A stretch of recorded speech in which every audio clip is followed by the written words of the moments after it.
കുടുംബ കോടതി വിഷയങ്ങളുമായി ബന്ധപ്പെട്ട് വരുന്ന പുതിയൊരു വീഡിയോയിലേക്ക് എല്ലാവർക്കും സ്വാഗതം. വീഡിയോ കാണുന്ന ആർക്കെങ്കിലും കുടുംബ കോടതി വിഷയങ്ങളുമായി ബന്ധപ്പെട്ട് എന്തെങ്കിലും സംശയങ്ങളുണ്ടെങ്കിൽ കോൺടാക്ട് ചെയ്യാം.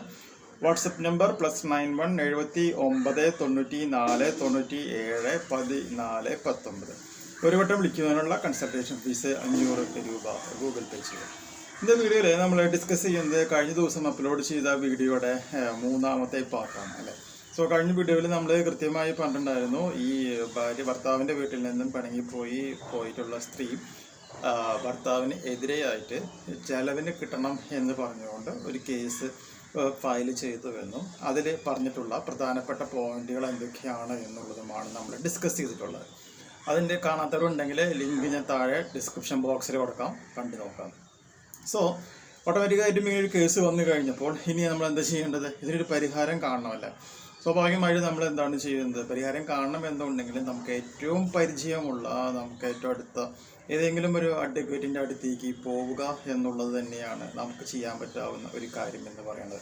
കാരണം നമ്മൾ ഈ പറയുന്ന കോടതിയാണെങ്കിലും പോലീസാണ് എന്നുണ്ടെങ്കിലും സിനിമയിൽ കണ്ടിട്ടുണ്ട് എന്നല്ലാതെ റിയൽ ലൈഫിൽ ഒരിക്കലും എക്സ്പീരിയൻസ് ചെയ്യാത്തൊരു കാര്യമാണ്. അപ്പോൾ നമ്മൾ എന്ത് ചെയ്യുന്നു? നമുക്ക് ഏറ്റവും പരിചയമുള്ള, ആരും അറിയാതെ നമ്മൾ എന്ത് ചെയ്യുന്നു? ഒരു വക്കീലിൻ്റെ അടുത്തേക്കാണ് നമ്മൾ പോകുന്നത്. അതൊരു ലേഡി വക്കീലാണ് എന്നുള്ളതും കൂടി പ്രത്യേകം മനസ്സിലാക്കുക. ഇനി ഈ ലേഡി വക്കീൽ എന്ന് പറയുന്നത് വളരെ സ്പെഷ്യലായിട്ടുള്ള ഒരാളാണ്. ഇപ്പോഴും നമ്മുടെ ചാനലുകളിലെ അന്തിച്ചർച്ചകളിൽ സ്ത്രീകൾക്ക് വേണ്ടി ഘോരഘോരമായി പ്രസംഗിക്കുന്ന ഒരു അഡ്വക്കേറ്റൊക്കെയാണ്. ഓക്കെ, അപ്പം പേരൊന്നും പറയുന്നില്ല, പക്ഷെ ആളെ പറ്റി സ്പെഷ്യലായിട്ട് വേറെ കുറച്ച് കാര്യങ്ങൾ നമുക്ക് അടുത്തൊരു എപ്പിസോഡിൽ നമുക്ക് സംസാരിക്കാം. അപ്പോൾ നമ്മൾ എന്ത് ചെയ്യുന്നു? ഈ കടലാസും കൊണ്ട് ഈ ഭർത്താവ് എന്താണ് ചെയ്യുന്നത്? ഈ പറയുന്ന ലേഡി അഡ്വക്കേറ്റിൻ്റെ അടുത്തേക്ക് ചെല്ലുകയാണ് ചെയ്യുന്നത്. അവിടെ എത്തിയപ്പോൾ അഡ്വക്കേറ്റ് ഇതെല്ലാം വായിച്ചു നോക്കിയപ്പോൾ പറഞ്ഞു, ഇത് MC എന്ന് പറയുന്നൊരു സെക്ഷനാണ്. അതായത് ചെലവിന് പൈസ കിട്ടാൻ വേണ്ടിയിട്ട് ഭാര്യ കൊടുത്തിട്ടുള്ളൊരു കേസാണ്. 18,000 രൂപയാണ് ചെലവിന് വേണ്ടി അവർ ചോദിച്ചിട്ടുള്ളത് എന്നുള്ളത് കൃത്യമായി അഡ്വക്കേറ്റ് പറഞ്ഞു. അപ്പോൾ ഓട്ടോമാറ്റിക്കായിട്ടും നമ്മൾ ചോദിച്ചു, സാറേ ഞങ്ങൾക്ക് കുറച്ച് സംശയങ്ങൾ എല്ലാവർക്കും ഉണ്ടാവുന്ന പോലെ തന്നെ കുറച്ച് ഡൗട്ടുകളുണ്ട്, അപ്പോൾ പരിചയത്തിൻ്റെ പേരിലാണ് ചോദിക്കുന്നത്. അപ്പോൾ അതിനൊരു സൊല്യൂഷനും കൂടി ഒന്ന് പറഞ്ഞു തരുമോ എന്നുള്ള ഒരു ഐഡിയയിലാണ് നമ്മൾ സംശയങ്ങൾ ചോദിക്കാനായിട്ട് ഈ ഭർത്താവ് പോയിട്ടുള്ളത്. പ്രധാനപ്പെട്ട സംശയങ്ങൾ എന്താണെന്ന് വെച്ചിട്ടുണ്ടെങ്കിൽ, ഈ ഭാര്യ സ്വന്തം ഇഷ്ടപ്രകാരം ഭർത്താവിൻ്റെ വീട്ടിൽ നിന്നും ഇറങ്ങിപ്പോയിട്ടുള്ളതാണ്. അങ്ങനെ ഇറങ്ങിപ്പോയിട്ടുള്ള ഈ ഒരു ഭാര്യയ്ക്ക് ചെലവിന് കൊടുക്കേണ്ട ആവശ്യമുണ്ടോ എന്നുള്ളതായിരുന്നു ഒന്നാമത്തെ ചോദ്യം.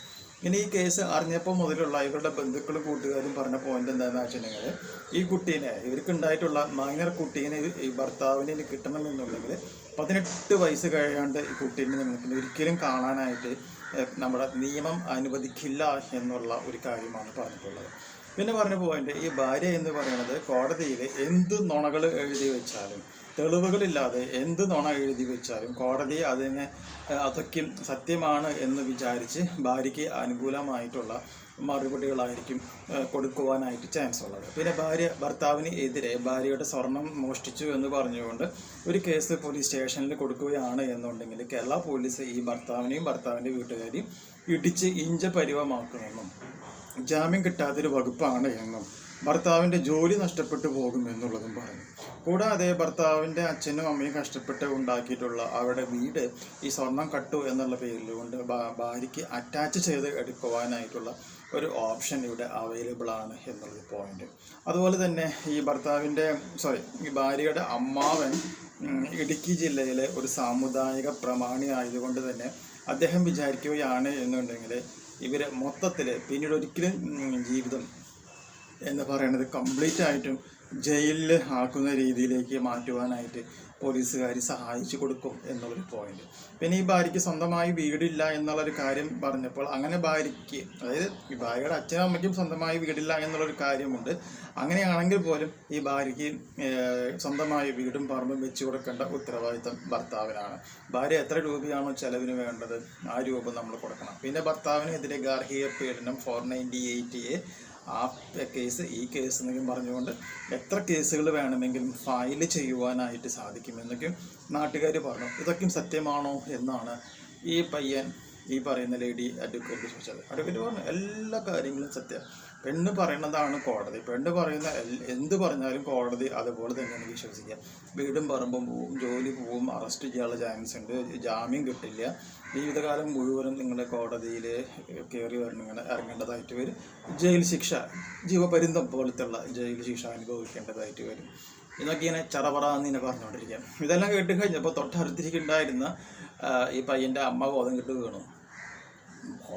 ചാവാൻ അറ്റാക്ക് വന്ന് മരിക്കുക ഇത് ഭാഗ്യം. കാരണം ഈ ജാതി അലക്കണത്. കാരണം പുരുഷന്മാർക്ക് ഇവിടെ ഒരു നിയമവും ഇല്ലാന്നും ഭാര്യ എന്ന് പറയുന്ന സ്ത്രീ എന്ത് പറഞ്ഞാലും കോടതി അങ്ങനെയാണ് അനുസരിക്കുക, കുട്ടീനെ കാണാൻ പറ്റില്ല എന്നൊക്കെ പറഞ്ഞു കഴിയുമ്പോൾ ഒരു മാതിരിപ്പെട്ട എല്ലാവരും എന്ത് സംഭവിക്കും, ബോധം കെട്ട് വീഴാനായിട്ടുള്ള ചാൻസ് വളരെ കൂടുതലാണ്. അറ്റാക്ക് ഒന്നും മരിച്ചില്ല, പക്ഷെ ബോധം കെട്ട് വീഴുന്ന ഒരു സിറ്റുവേഷനാണ് ഉണ്ടായിട്ടുള്ളത്. അപ്പോൾ നമുക്ക് ഇത്രയും പരിചയമുള്ള ഒരു ലേഡി അഡ്വക്കേറ്റ് ഇങ്ങനെ പറഞ്ഞപ്പോൾ തന്നെ ഇനി അത് സത്യം പറഞ്ഞു എന്നുള്ള ലെവലിൽ തന്നെയല്ലേ നമ്മളെല്ലാവരും വിചാരിക്കുക. കാരണം നമുക്ക് നിയമം അറിയില്ല, നിയമം അറിയാനുള്ള വകുപ്പുകളില്ല.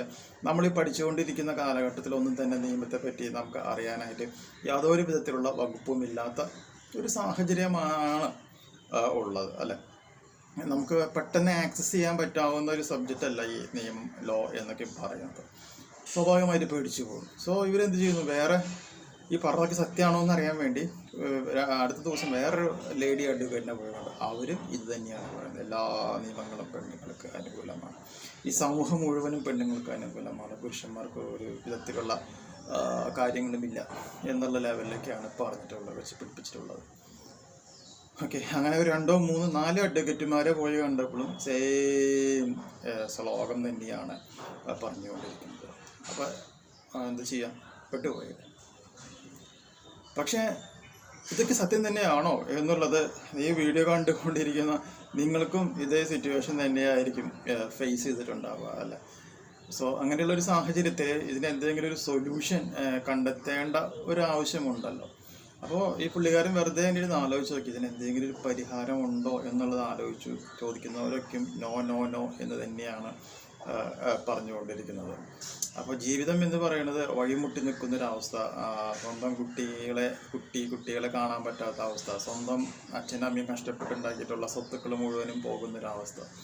സോ ഇങ്ങനെയൊക്കെയുള്ളൊരു അവസ്ഥകളിലൂടെ വന്നു കഴിയുമ്പം എല്ലാവരും ചിന്തിക്കുന്നൊരു പോയിന്റ് എന്ന് പറയുന്നത് എന്ത് തന്നെയാണ്, അഭിമാനം, മാനം, മാനസിക സംഘർഷം, ഒരു കൂട്ട ആത്മഹത്യ തന്നെയായിരിക്കും എല്ലാവരും ആ സമയത്ത് മനസ്സിലേക്ക് ഓടി വരുന്ന ആദ്യത്തെ ആശയം എന്ന് പറയുന്നത്. ഇപ്പോൾ റീസെൻ്റായിട്ട് ഒരു കുട്ടീനെ കൈമാറ്റം ചെയ്യണമെന്ന് പറഞ്ഞുകൊണ്ട് വന്നപ്പോൾ ഒരു അച്ഛനും അമ്മാമയും ആ 2 പിഞ്ചു കുഞ്ഞുങ്ങളൊക്കെ ആത്മഹത്യ ചെയ്തിട്ടുള്ള ഒരു സിറ്റുവേഷൻ നമുക്കറിയാമല്ലോ. സോ ആത്മഹത്യയാണോ ഇതിനുള്ളൊരു പ്രതിവിധി? നമുക്ക് പുരുഷന്മാർക്ക് ഇതിന് പ്രത്യേകിച്ച് എന്തെങ്കിലും ചെയ്യുവാനായിട്ട് സാധിക്കുമോ? തുടങ്ങിയിട്ടുള്ള ഒരുപാട് ചോദ്യങ്ങൾ അവിടെ പൊങ്ങി വരുന്ന ഒരു സിറ്റുവേഷനാണ് അവിടെ ഉള്ളത് അല്ലേ. അപ്പോൾ ഇതിനൊക്കെ എന്തെങ്കിലും സൊല്യൂഷൻ ഉണ്ടോ?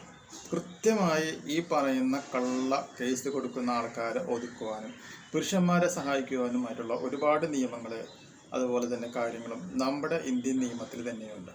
അതെന്തൊക്കെയാണെന്നും അതെങ്ങനെയൊക്കെയാണ് ഈ പറയുന്ന വ്യക്തി കണ്ടെത്തിയിട്ടുള്ളത് എന്നുള്ളതൊക്കെയാണ് നമുക്കിനി അടുത്തതായിട്ട് ഡിസ്കസ് ചെയ്യാനായിട്ടുള്ളത്.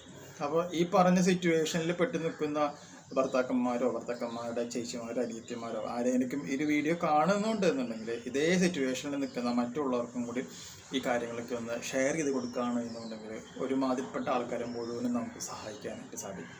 കൃത്യമായ ഉത്തരങ്ങൾ എങ്ങനെയാണ് സോൾവ് ചെയ്യുക എന്നുള്ളത് വിശദമായിട്ട് നമ്മൾ പറയുന്നതായിരിക്കും. സോ ഈ ഒരു വീഡിയോ സീരീസ് നിങ്ങൾക്ക് യൂസ്ഫുൾ ആയിട്ട് തോന്നുന്നുണ്ടെങ്കിൽ തീർച്ചയായും നമ്മുടെ ചാനലിലേക്ക് ഒന്ന് സബ്സ്ക്രൈബ് ചെയ്യാം. തൊട്ടടുത്ത് കാണുന്ന ആ ബെൽ ബട്ടണും എനേബിൾ ചെയ്യാം. പുതിയൊരു വീഡിയോ ആയിട്ട് നമുക്കിനി വീണ്ടും കാണാം. ബൈ.